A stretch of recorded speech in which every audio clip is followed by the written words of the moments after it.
Indeed, with the Lord touching our lives, refreshing our spirit, we can say it is well with our soul.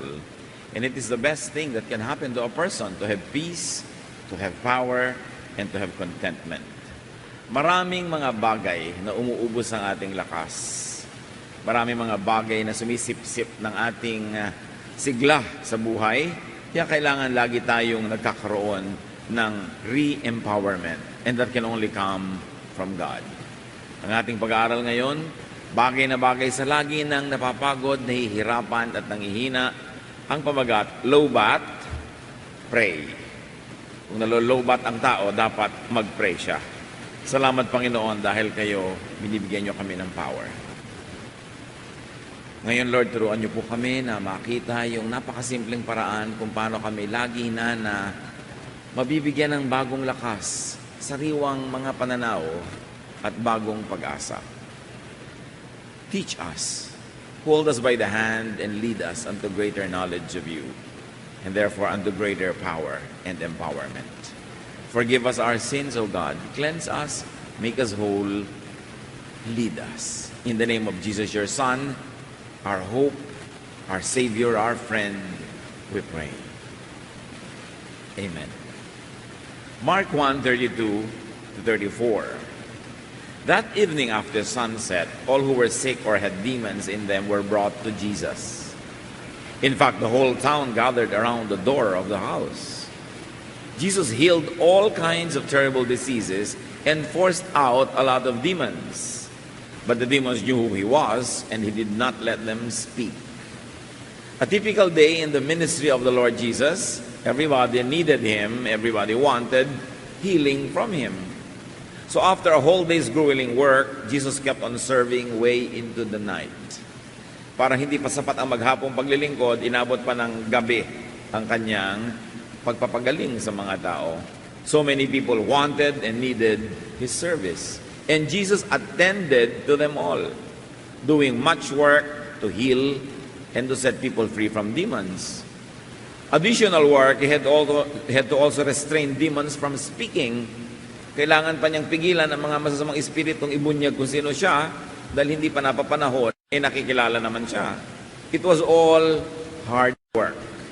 A similar encounter reveals a very fine point about the Jesus work and Jesus' power. Luke 8:43-46. In the crowd was a woman who had been bleeding for 12 years. She had spent everything she had on doctors, but none of them could make her well. As soon as she came up behind Jesus and barely touched his clothes, her bleeding stopped. "Who touched me?" Jesus asked. While everyone was denying it, Peter said, "Master, people are crowding all around and pushing you from every side." But Jesus answered, "Someone touched me because I felt power going out from me." Alam natin ang kwento na to. May babaeng dinudugo na sabi niya, mahipo ko lang ng laglayan ng damit ni Jesus, gagaling ako. At hinipo nga niya ng palihim at bigla siyang gumaling. Pero inusisa ng Panginoon kung sino yung humipo sa kanya dahil daw naramdaman niya na lumabas ang kapangyarihan mula sa kanya. Just for one woman, the Lord felt power going out of him. How about yung ibinabasa nating kwento na maghapon hanggang gabi, nagpapagaling siya, di lalo lang napakaraming kapangyarihang lumabas sa kanya. How about for a whole town? And what was the revelation given to us by that episode with the woman? That healing draws power from Jesus. Ang pagpapagaling ay kumukuha, sumaisip-sip ng lakas mula kay Jesus. That ministration requires an exchange. Isang pagpapalitan ang ministry. Someone gets, someone gives. Kaya pag meron tayong day-by-day cares ministry, we give, they receive. Pag may nagpray para sa'yo, yung nagpray gave, you receive. Pagka naman kayo ay nagbibigay na inyong mga contributions, you give, the body of the Lord, the church, receives. Every form of ministration requires an exchange. That's why the sinner gets forgiven. Jesus gets the sin, and he dies for it. Isaiah 53, 4 to 6. He suffered and endured great pain for us, but we thought his suffering was a punishment from God. He was wounded and crushed because of our sins. By taking our punishment, he made us completely well. All of us were like sheep that had wandered off. We had each gone our own way, but the Lord gave him the punishment we deserved. So our relationship with Jesus Christ is transactional. He gives, we receive. We heal, he gets the punishment. He dies, we live. So the sinner heal, and Jesus gets the wounds. May palitan. The sinner lives, Jesus dies. The sinner gets Jesus' life, but the sinner dies to himself. Kaya tayo man, pag nabuhay dahil kay Jesus, mamamatay naman dapat yung dati nating old self para si Jesus naman ang makapamuhay sa atin. Exchange. Galatians 2:20, I have died, but Christ lives in me. And I now live by faith in the Son of God who loved me and gave his life for me. So Jesus gave his life for me. I also give my life for him. In the sense that Jesus will now live through me and in me. But he dies because of my sin. So an exchange happens. Someone gains, the other drains. Parang pagka ginagamit mo ang iyong transistor radio o ang anumang battery-operated thing, ano ang nangyayari? You benefit from the battery, but the battery drains. That's what happens. Kaya nadi-discharge ang telepono mo, ginagamit mo kasi, but what happens is, the battery gets drained. Power given is energy lost. Service given is energy lost. Same with work. Nagtatrabaho ka, ibibigay mo yung pagod mo sa kumpanya, pinapasweldohan ka naman, may exchange. Same with thought. When you think about things, you can get tired. Thinking actually uses a lot of energy, more than physical exercise. The brain feeds on so much energy. When you give people attention, you get tired. Love, passion are tiring. Lahat yan. And even in Jesus' case, power gets out of him. Ganon din yung teaching, healing, deliverance. Ang ibig sabihin mangyayari, ikaw magiging low-bat. Kaya actually, talagang pag nag-counseling ang isang counselor, isang pasyente pa lang yung kina-counsel niya, pagod na siya. Paano kung 3, 4, sunod-sunod? Nakakapagod talaga yon. Magturo sa school, mag-lecture, mag-preach, lalo na coming from the Spirit, it's very tiring. So kung si Jesus na low-bat, karaniwang tao pa kaya? For people like us, it is so normal, it is so easy to be discharged, to be drained of energy. Ito ngayon ang tanong, mga kapatid. Who or what drains your physical energy? Ano o sino ang pumapagod sa inyo? Sumisip-sip ng inyong lakas, ng inyong emosyon. Kung minsan may kasambahay kayo na makita nyo lang ang pagmumukha, talagang nanghina na kayo, nawalan na kayo ng gana sa buhay. May kapitbahay kayo na madilig nyo lang nagkakakanta hanggang madaling araw, yung galit ninyo, yung inis nyo at pagod ay talagang umuubos ang inyong lakas. Meron tayong mga taong sobrang kailangan laging bigyan, pagpasensyahan, pagtiyagaan, sobrang umuubos ang ating energy.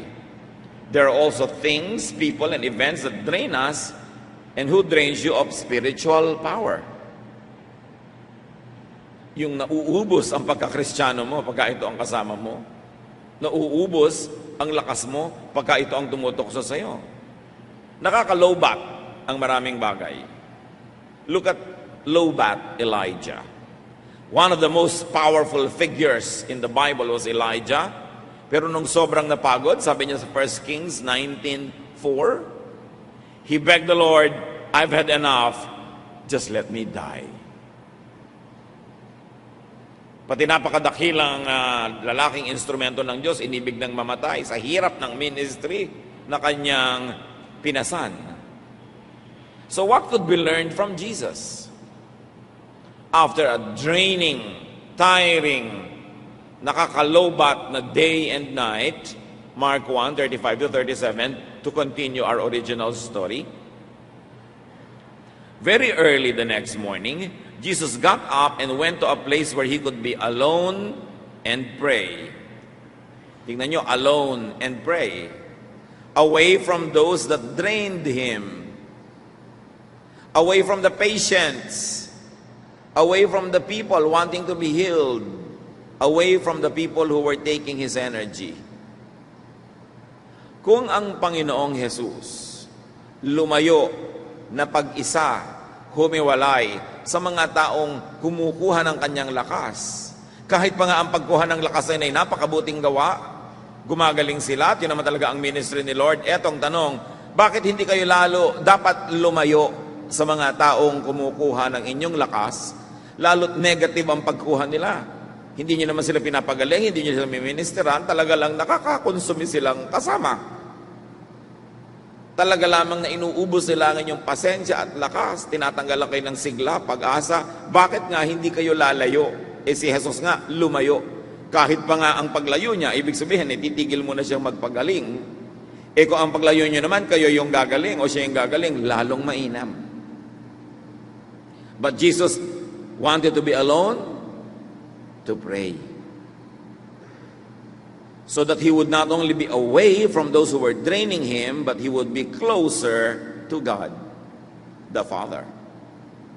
So lumalayo ka dun sa umuubos sa iyong lakas, lalapit ka sa nagpapalakas sa iyo. That's why we all go to the fellowship, to the prayer meeting. That's why we go to Bible study. That's why we go to church.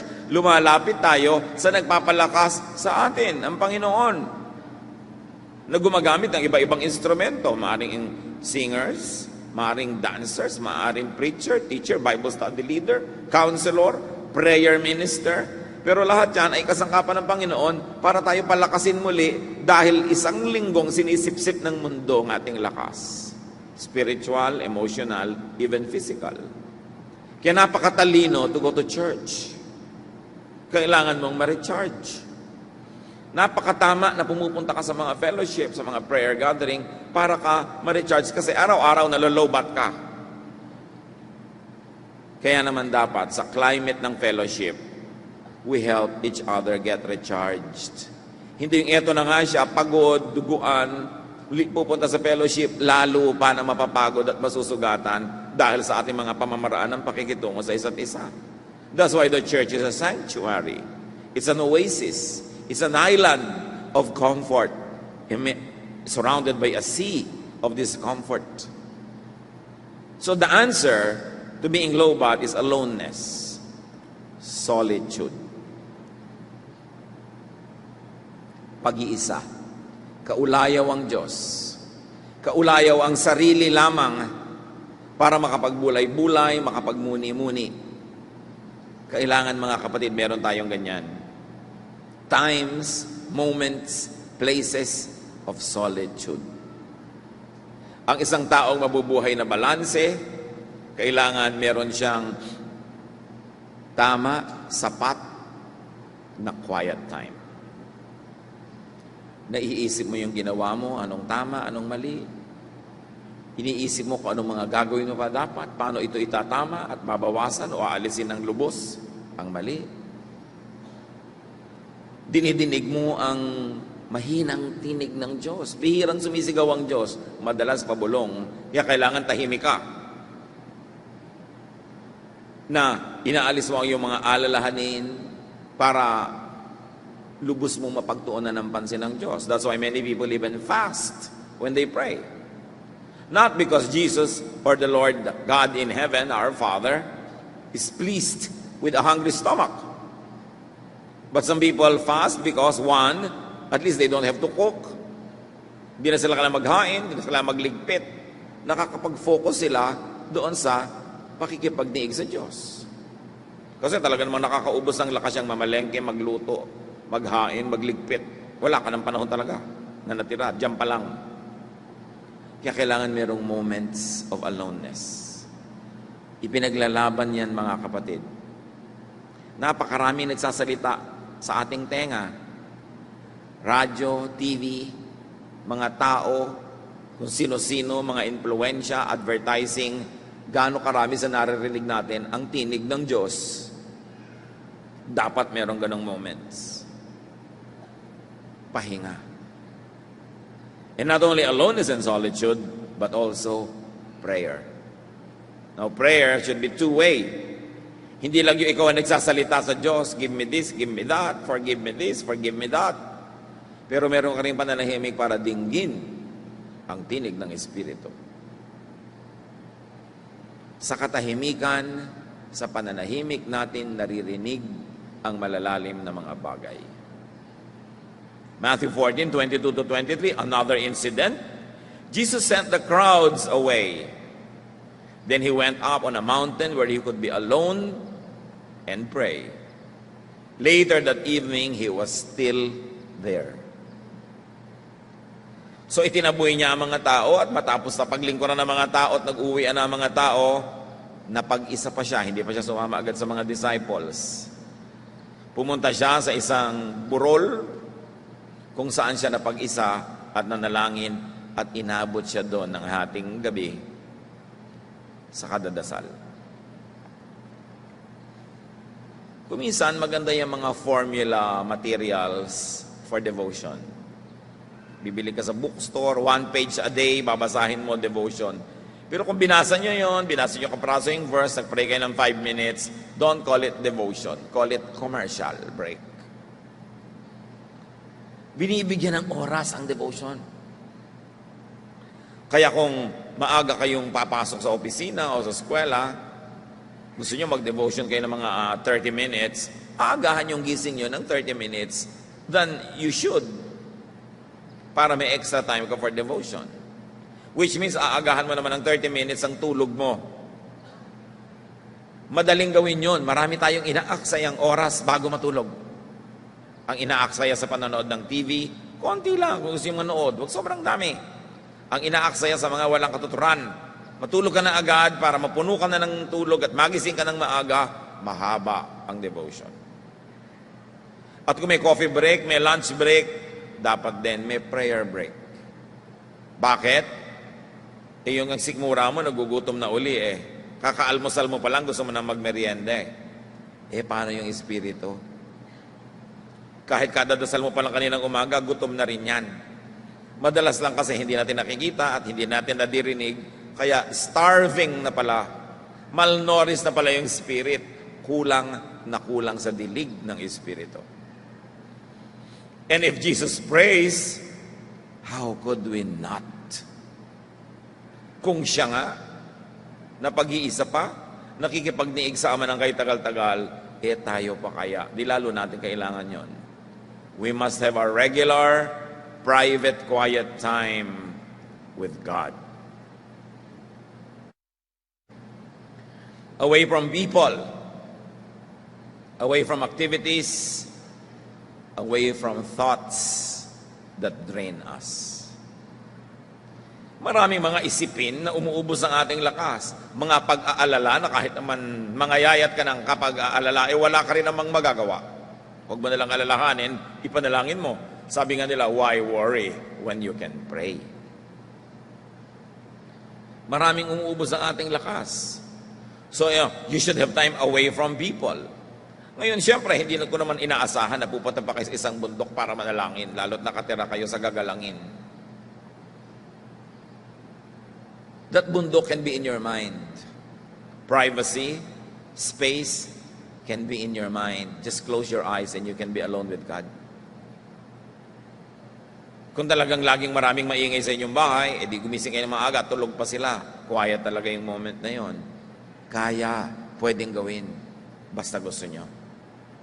It must be a time with God, to be near God, or to be nearer to God. To pray, to meditate, to let God inhabit your thoughts. Siyempre, kung nagtatrabaho kayo at talagang honest kayo na manggagawa, maghapon yan, what inhabits your thought? Your work. Pag nanonood kayo ng TV, yung drama doon ang inhabitant of your thought. Pag may commercial kayong nakita, that is the resident of your brain.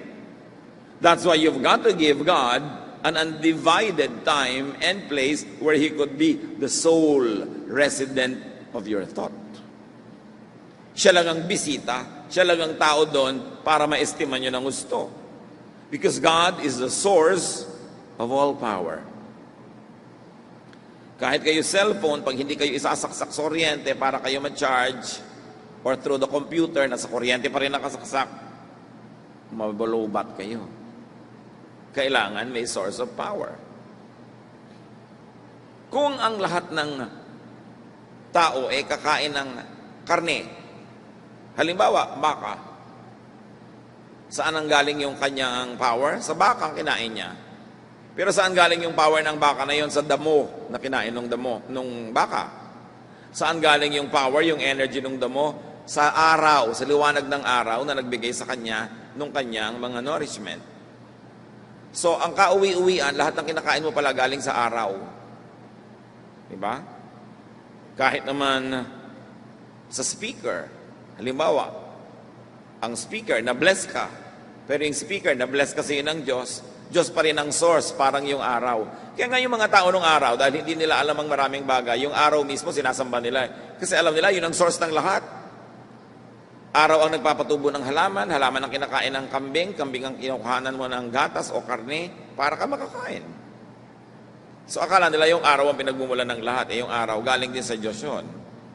So lahat ng ating energy comes from God. Gumagamit lang siya ng iba-ibang instruments. Kaya napakahalaga na meron kang oras para ka mapakain uli. Manalangin. Pag litong-lito, kailangang magpasya, manalangin. Because prayer clarifies. Nagpapalinaw ng isip. 2 Chronicles 20 verse 3, Jehoshaphat was afraid, so he asked the Lord what to do. And God clarified his thoughts and guided him. Nalilito ka pala, di magdasal ka, may Diyos eh. Namumutla ka pala, nangihina, di magpaaraw ka, may araw naman. Nagaling sa Diyos. Naguguluhan ka, anong dapat mong gawin? Manalangin, because prayer pacifies. Nakakapagpatahimik, nakakapagpapayapa, nakakapagpalubag ng loob ang panalangin. 1 Samuel 1, 10-18, in her deep anguish, Hannah prayed to the Lord, weeping bitterly. Hannah was praying in her heart, and her lips were moving, but her voice was not heard. Eli answered, go in peace, and may the God of Israel grant you what you have asked for of him. She said, may your servant find favor in your eyes. Then she went her way, and her face was no longer downcast. Yung mukha niya na dati buhol-buhol yung mga kilay niya at lukot-lukot yung pagmumukha niya sa pamumroblema, parang pinlansya na ayos. Napayapa siya matapos manalangin. Why? Because God answers prayer. But you must wait long enough to hear the answer. Huwag kang lagi nagmamadali. Prayer empowers. Nangihina tayo, napapalakas tayo ng panalangin. Acts 16, 25-40. About midnight, Paul and Silas were praying and singing praises to God while the other prisoners listened. Suddenly, a strong earthquake shook the jail to its foundations. The doors opened and the chains fell from all the prisoners. Itong si Paul at si Silas were prisoners. Hindi lang sila kulong sa loob ng karsel, nakakadena pa sila sa pader. Imagine yourself na hindi mo makamot yung ilong mo na Makati dahil nakakadena ka. Anong ginawa nila? Nanalangin, kumanta ng mga papuri sa Diyos. Hindi nagreklamo, hindi nagalit sa kanilang sinapit.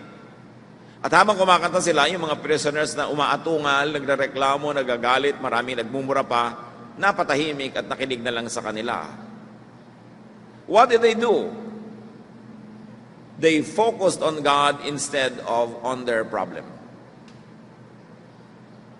Ang pinagtuunan nila ng pansin ay ang Diyos, hindi ang kanilang pansamantalang hirap at kalagayan. At dahil ang Diyos ang pinagtuunan nila ng pansin, natural, pinansin din sila ng Diyos. Nanaog ang kapangyarihan ng Diyos mula sa langit at pinauga ang kulungan na yon ng isang malakas na lindol hanggang nagka-bitak-bitak ang mga pader, nabuksan ang mga pinto ang bakal at nalagot ang mga tanikala dahil sa panalangin. What can prayer not do? Prayer moves the hands of God. So God prevailed over the prison.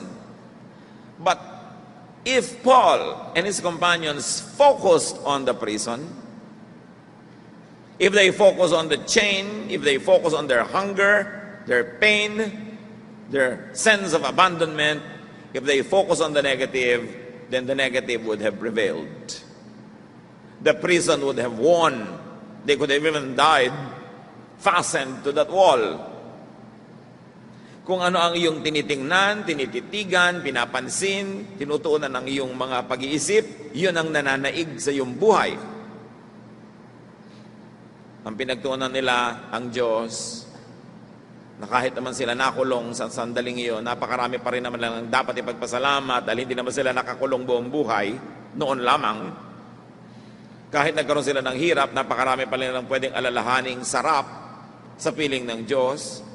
So ano ang kanilang pinamayani, pinagwagi, ano ang kanilang ipinagdiwang, pinalutang, itinanghal, ang kagandahang loob ng Diyos. Kaya sila nagpuri. At dahil Diyos ang naging star ng kanilang atensyon, natural, nagliwanag yung star na yon at sila ay pinalaya. Sino ang star ng buhay nyo? Ano ang lagi nyong iniisip? Ano ang laging laman ng ating mga bibig?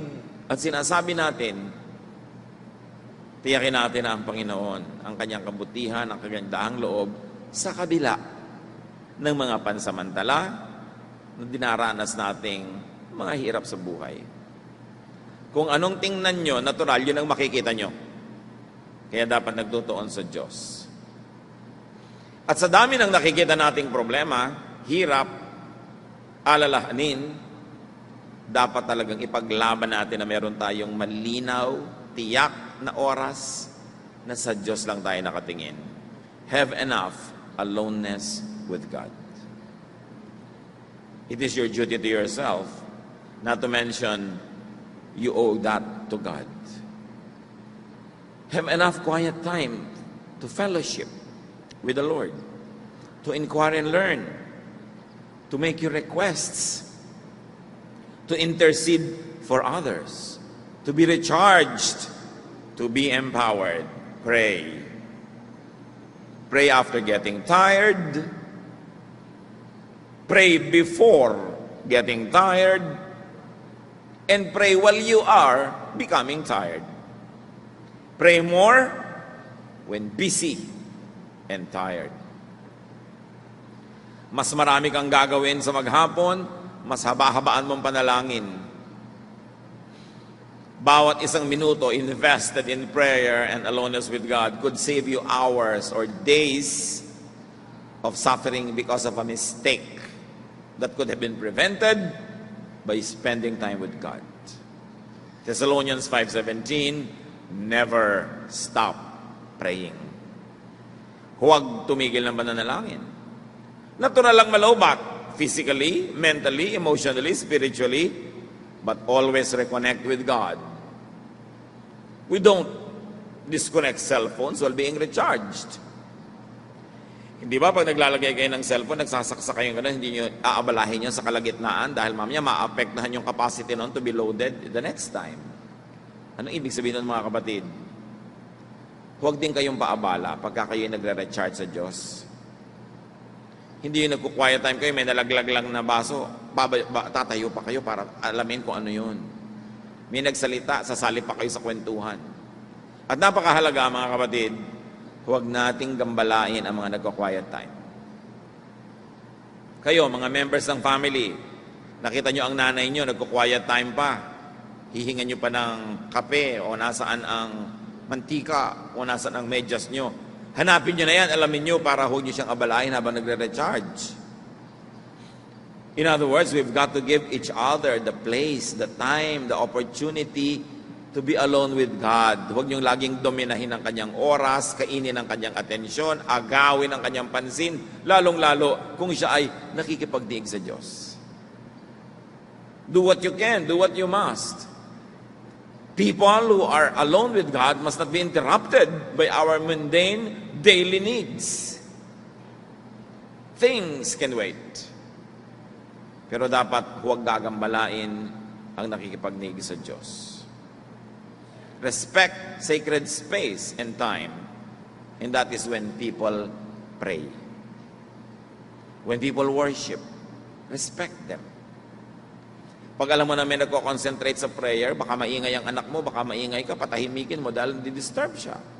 Di ba? Baka merong gustong makinig ng message alone with God, tapos yung anak mo, wagayway ng bandila niyang maliit. Nahilo na yung nasa likod niya. Sabihin mo, tapos na ang prayer natin, tapos na ang praise and worship, iligpit mo na ang banderang yan. Di ba? Kasi pag kumakanta lang tayo, may ganun-ganun. Pagka meron ng message, pagka nagpe-pray, tigil na yan.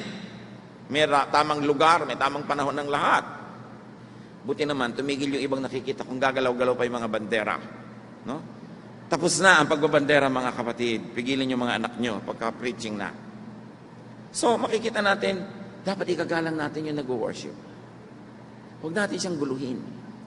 Kasi banal ang ginagawa niya. And when you disturb that person, you also actually become discourteous to God, nakaulayaw niya sa buhay. Iginagalang ang ganong mga pagkakataon. Ipinaglalaban. Araw-araw nalolobat tayo. You know what to do. Pray. Be alone with God. And you will be recharged. Because when you pray, the whole of heaven resides in your heart. Ama namin, turuan niyo pa kami na lalong magbigay ng pagpapahalaga sa aming pakikipagniig sa inyo. Huwag kaming padaya sa mga urgent matter, sa mga nagmamadali na kahit naman ginagawa namin araw-araw, wala naman kami napapala.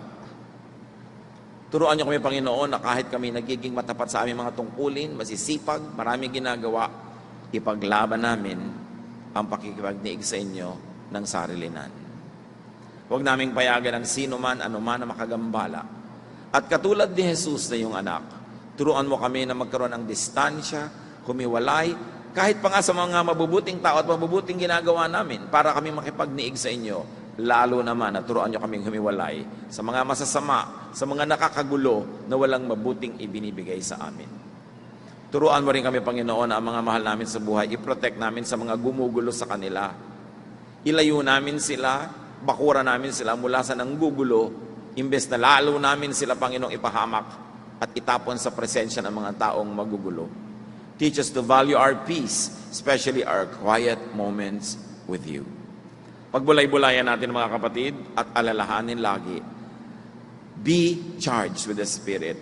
Just spend time with God, privately, deeply, spiritually. O Lord, sa pagbubulay-bulay niya yung mga anak, lalo niyong ipakita ang marami pang posibilidad at paraan kung paano dadala sa haba at lalalim ang aming pakikipagniig